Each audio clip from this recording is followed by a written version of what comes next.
si le habrá pasado alguna vez cuando juega el equipo preferido de uno, ¿no? Y uno está ahí mirando por la televisión o mirando desde la tribuna, ¿no? Y hace fuerza, ¿no? En las jugadas, haciendo fuerza para que la pelota entre en el arco, o cuando al contrario le saca la pelota a los jugadores de nuestro equipo, uno está casi ahí como yendo a sacarle la pelota. Es como que uno hace una fuerza para que suceda eso, ¿no? Para que nuestro equipo gane. Lo peor de todo es que esa fuerza no tiene sentido porque mucho no podemos hacer desde lejos, si no es por los jugadores que están ahí, ¿no? Y hacemos fuerza, ¿no? Es como que y quedamos cansados después de tanta fuerza que hemos hecho, ¿no? ¿No le ha pasado eso? A mí me pasa seguido y no me doy cuenta y digo, ¿qué hago tanta fuerza si yo por más fuerza que haga no va a pasar nada? ¿No? O cuando maneja otra persona y uno está acostumbrado a manejar siempre, ¿no? Entonces está del lado del acompañante. Resulta que uno pone los cambios, ¿no? Y frena también, estando del lado del acompañante, como que hace fuerza de algo que en realidad no tiene uno poder, porque por más que mueva las piernas, no va a frenar ni va a cambiar, ni va a poder cambiar el cambio. Y a veces somos así con todas las cosas, ¿no? Hacemos tanta fuerza y nos agotamos sin darnos cuenta que debemos dejar que nuestro equipo juegue la pelota. Pero después de tanto cansancio, de tantas cosas, ¿no? De la vida, enfermedades, como estábamos hablando hoy, trabajo, la economía, hacemos fuerza para que las cosas alcancen, malas noticias, el deseo de que ciertas personas actúen de otra manera y no lo hacen, y uno hace fuerza, pero no pasa nada porque uno está haciendo una fuerza que debería dejársela al Señor, en definitiva. Decirle, Señor, sos vos el que tiene la pelota, no soy yo.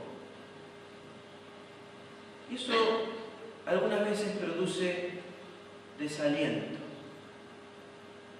Produce desaliento.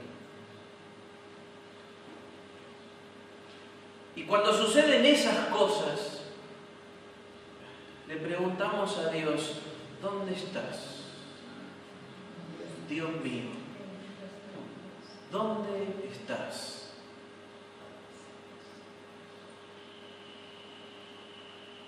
¿Saben? El desaliento es algo, diríamos, común en el ser humano. Desalentarnos no es algo que uno diga, me pasa a mí, le pasa a todo el mundo y siempre ha sucedido así el desaliento. Pero encontramos, gracias a Dios y a su palabra, enseñanzas que nos muestran de hechos concretos, ¿no? No desde, como se dice, desde el escritorio. No, historias que muestran de hombres, mujeres que superaron el desaliento, el desánimo. Y les quiero que vayamos a un texto de la palabra que se encuentra en el Antiguo Testamento, pero antes de ponernos a leer el texto, les cuento un poco la historia, de lo que está, de lo que vamos a leer. No sé si ustedes recuerdan, en un momento el pueblo de Israel pide un rey y Dios les da un rey. Ese rey fue Saúl, el primer rey del pueblo de Israel. No hizo las cosas muy bien Saúl. Y como la cosa venía bastante mal, Dios ya había elegido a un tal David para que le sucediera en algún momento. La Biblia dice que ya Dios no le hablaba a Saúl. Miren lo que hizo Saúl en un momento. Como Dios no le hablaba, ¿se acuerdan? En el Antiguo Testamento no teníamos toda la Biblia que tenemos ahora. Y Dios utilizaba a profetas, en este caso a Samuel, para hablar al rey y al pueblo de las cosas de Dios. Samuel había muerto, ¿y qué hace Saúl? Como Dios no le hablaba, ¿saben qué hizo? Fue a una bruja. Miren ustedes. Es como si nosotros dijéramos, Dios no me habla. Bueno, voy a mirar el horóscopo, a ver qué me dice.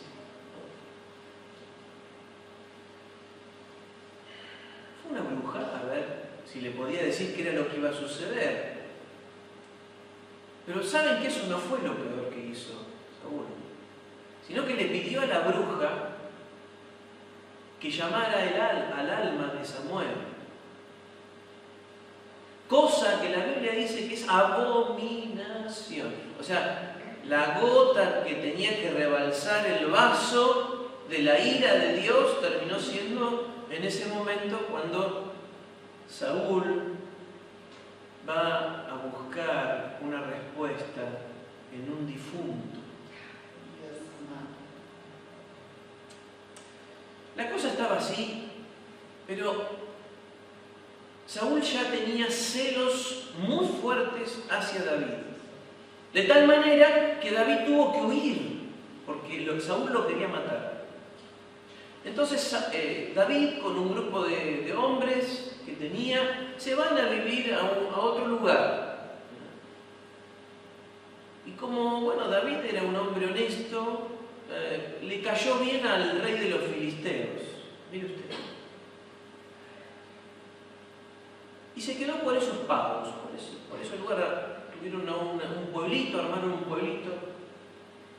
Y ahí estaba David con sus soldados, las esposas, los hijos. Y 2 por 3, David colaboraba con el rey filisteo, ¿no? Entonces iban, hacían incursiones, ¿no? De guerra, ¿no? Contra otros pueblos que estaban alrededor. Y ahí nos encontramos con esa escena. Y yo les invito a leer 1 Samuel, capítulo 30. 1 Samuel, capítulo 30, y leemos los primeros 4 versículos. 1 Samuel 30, del 1 al 4.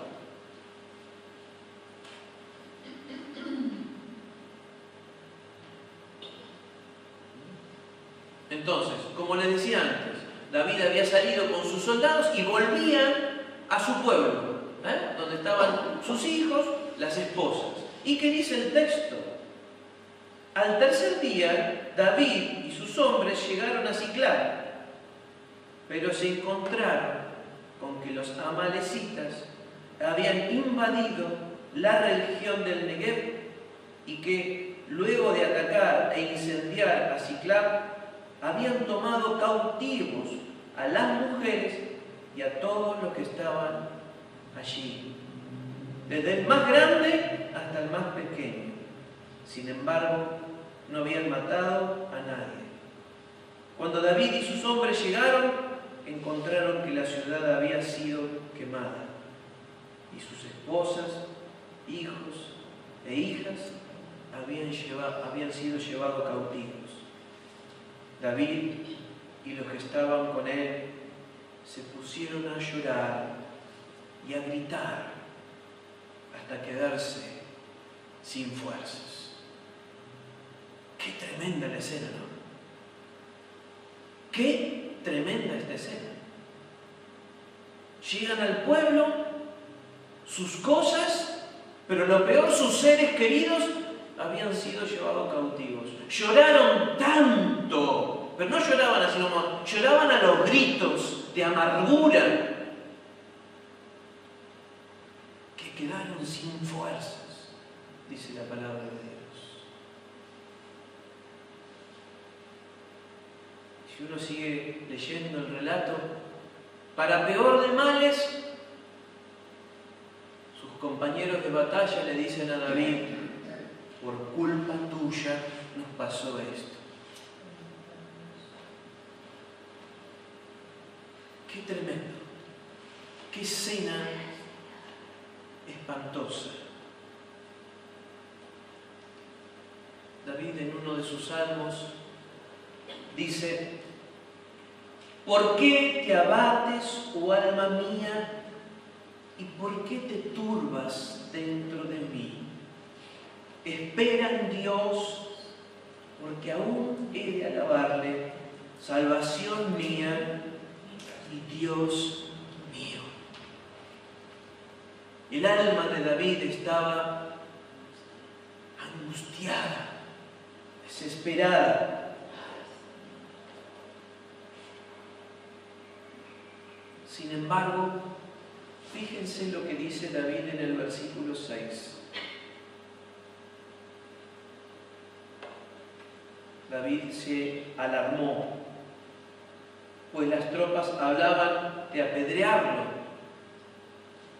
Y es que todos se sentían amargados por la pérdida de sus hijos e hijas.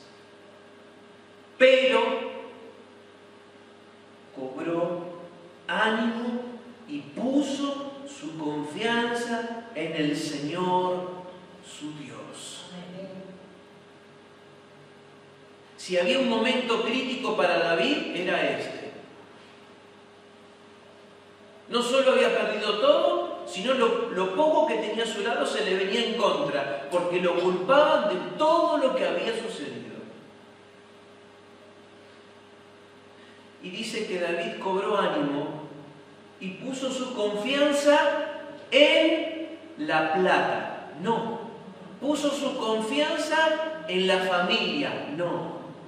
Puso su confianza en el trabajo. No.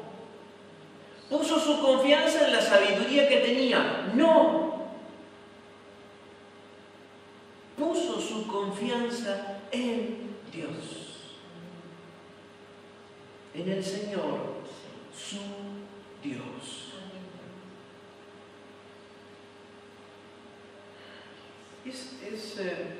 Vale la pena hacer una aclaración. Una cosa es el desánimo y otra cosa es la decepción. La decepción es inevitable. Nos decepcionamos de las personas, de las circunstancias. No nos queda otra que decepcionarnos. Hace poco, tomando exámenes y esas cosas, uno espera de algunos alumnos, estudiantes, ¿no? que rindan de determinada manera, y uno de repente se encuentra con que hacen trampa. Y uno se decepciona. Pero es inevitable la decepción. Pero el desánimo es una elección. Y David eligió no desanimarse. Eligió no desanimarse. Y saben, el desánimo es algo contagioso. Porque si vemos a otra persona desanimada, también nos desanima a nosotros. Pero si nosotros cobramos ánimo y nos levantamos como lo hizo David, otros pueden ver en nosotros otra actitud. Seguramente nos vamos a desanimar en algún momento, pero debe ser temporal. Y así como lo hizo David, debemos reaccionar pronto, lo antes posible. ¿Cuáles son las consecuencias del desánimo? ¿Cuáles son las consecuencias? Son muchas, pero vamos a mirar algunas. La primera de ellas es que divide nuestra atención. Es como nos descompone. Algo que está descompuesto está fragmentado. está dividido. Entonces, nuestra mente está por allá, ¿no? Nuestro físico está por otro lado, nuestro estómago está por otro. Pero cuando hay algo que está compuesto, va hacia el mismo lado. Pero si está descompuesto, no iremos muy lejos. David se podría haber quedado en esa situación. Sin embargo, dijo, no me voy a quedar así.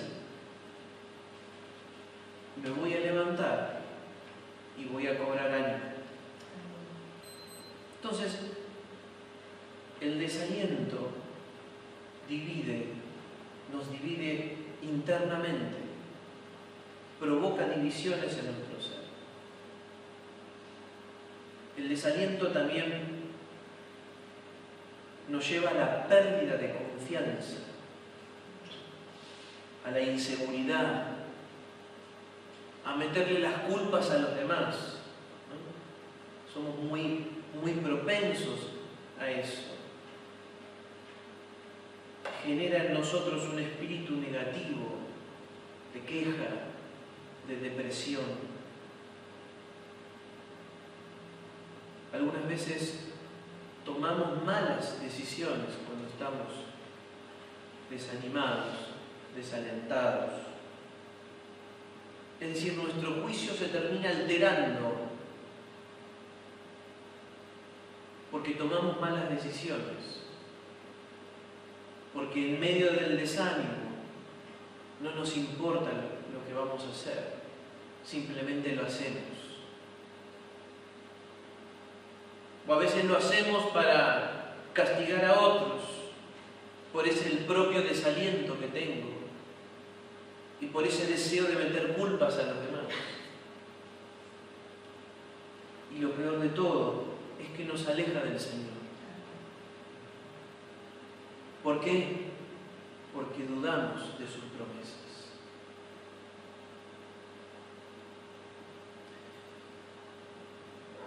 ¿Cuál es el remedio? ¿Cuál fue el remedio de David? ¿Cuál es el remedio contra el desaliento? Primero, tener el punto de vista correcto. Tener claro y preguntarnos, ¿por qué estoy desalentado? ¿Por qué tengo desánimo? Y vuelvo a repetir, sin andar metiendo culpas a los demás. Porque yo estoy así por culpa de él, o de ella, o de ellos. ¿Por qué estoy desalentado? Primero. Segundo, fijar nuestra atención en la persona de Dios. Él es todopoderoso y Él me dice que me ama. Amén, sí, Señor. Él es todopoderoso y aparte me dice que me ama. Dos cosas muy fuertes. Porque alguien puede tener todo el poder e ignorarme completamente. Y Dios dice que tiene todo el poder y me ama. Significa que me conoce, sabe quién soy.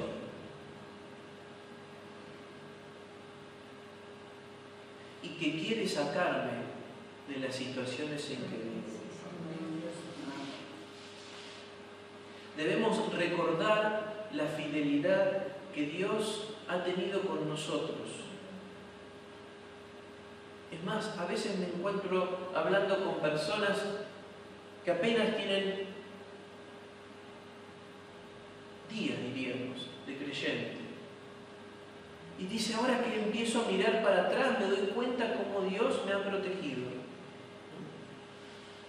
Cómo Dios ha sido bueno conmigo. Cuanto más cuando uno está en el Señor. Tener el punto de vista correcto es cuando ponemos nuestra mirada en aquello a lo que Dios nos ha llamado. A veces nos olvidamos de eso, porque la vida rutinaria que tenemos, acalorada, vertiginosa, nos hace olvidar que somos hijos de Dios y que Dios tiene un propósito para nosotros en esta vida, que no es simplemente trabajar, comer y dormir, sino que ser parte de sus planes con el mundo.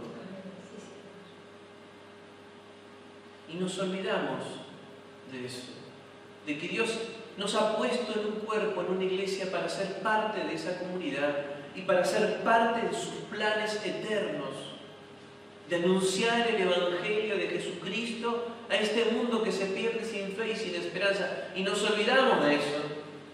Y a veces Dios nos tiene que parar y decir: a ver, pensar un poco mejor, ¿para qué te estoy llamando? ¿Para qué estás en este mundo?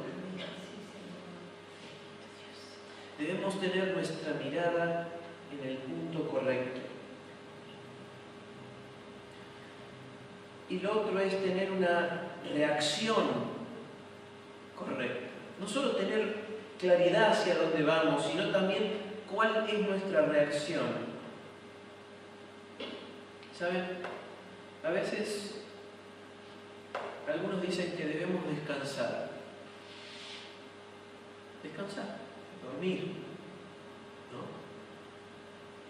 Porque el agotamiento físico y emocional y psicológico genera desaliento, depresión, angustia. Miren qué fácil que es. A veces tenemos que descansar nuestro físico, nuestra mente. Tenemos una hermosa ciudad para disfrutar. Y Dios nos dice: bueno, disfrutar de lo que Dios te da, porque necesitamos descansar para no sentir a veces esa presión que nosotros mismos nos generamos. A veces necesitamos reorganizar nuestra vida, reorganizar nuestra cotidianeidad. ¿En qué cosas estamos empleando el tiempo, nuestras energías, los recursos que tenemos? A veces están puestos en los lugares equivocados. Ponemos todas nuestras fichas en un lugar que no es del todo necesario. Y a veces Dios nos pide que repensemos. A veces Dios utiliza esos momentos de dolor, de desazón, de no saber qué hacer, para decir: bueno, ¿y si te reorganizás? ¿Y si volvés a repensar y hacer tus planes con mis planes? Dios te dice: bueno, yo tengo un proyecto. ¿Querés? Señor, sí, quiero que tus proyectos sean mis proyectos. Decidir confiar en que Dios ejerce el control de todo. Como decíamos hoy, hacemos tanta fuerza y nos olvidamos de decirle: Señor, sos vos el que tenés la pelota, sos vos el que está jugando. Sos vos, no yo. Y todo ese esfuerzo psicológico, emocional, nos produce desaliento. Y debemos resistir al desaliento, claro. Debemos levantarnos, decir: Señor, así como lo hizo David. ¿Saben cómo termina la historia? David le dice a sus soldados: vamos a ir al campamento de los amalecitas y vamos a buscar lo que ellos nos robaron. Y así lo hicieron. Pero saben, en el camino quedaron algunos porque estaban muy cansados, muy cansados. Y fueron menos todavía. Sin embargo, pudieron volver a rescatar a todos sus seres queridos, a todos. Y pudieron llevarse más cosas de las que les habían robado todavía. Y pudieron repartir en su pueblo todo ese, diríamos, ese botín. A veces Dios nos sorprende. Parece que el enemigo nos ha quitado todo. Parece que alguien nos ha robado todo lo que teníamos. Y Dios dice, no te desalientes, levántate y seguí luchando porque yo tengo algo para darte. Y Dios nos llama a levantarnos así como lo hizo David. Porque Él ha prometido algo maravilloso. Cuando Jesús asciende a los cielos le dice, yo voy a estar con ustedes todos los días, hasta el fin del mundo. Si estamos desalentados, clamemos a Dios y hagamos como David y levantémonos. Sepamos que siempre habrá cosas que nos vayan a desalentar. Pero a veces Dios las utiliza, y recordemos esto, Dios las utiliza para mostrarnos su voluntad. Estemos atentos. Cuando esas cosas suceden, Señor, ¿qué me querés decir con esto? ¿A dónde tengo que ir? Este tema del trabajo, este tema de la enfermedad, este tema económico. Señor, ¿qué me querés decir? ¿Cuál es el camino que debo llevar? Y Dios lo hará. Oramos al Señor.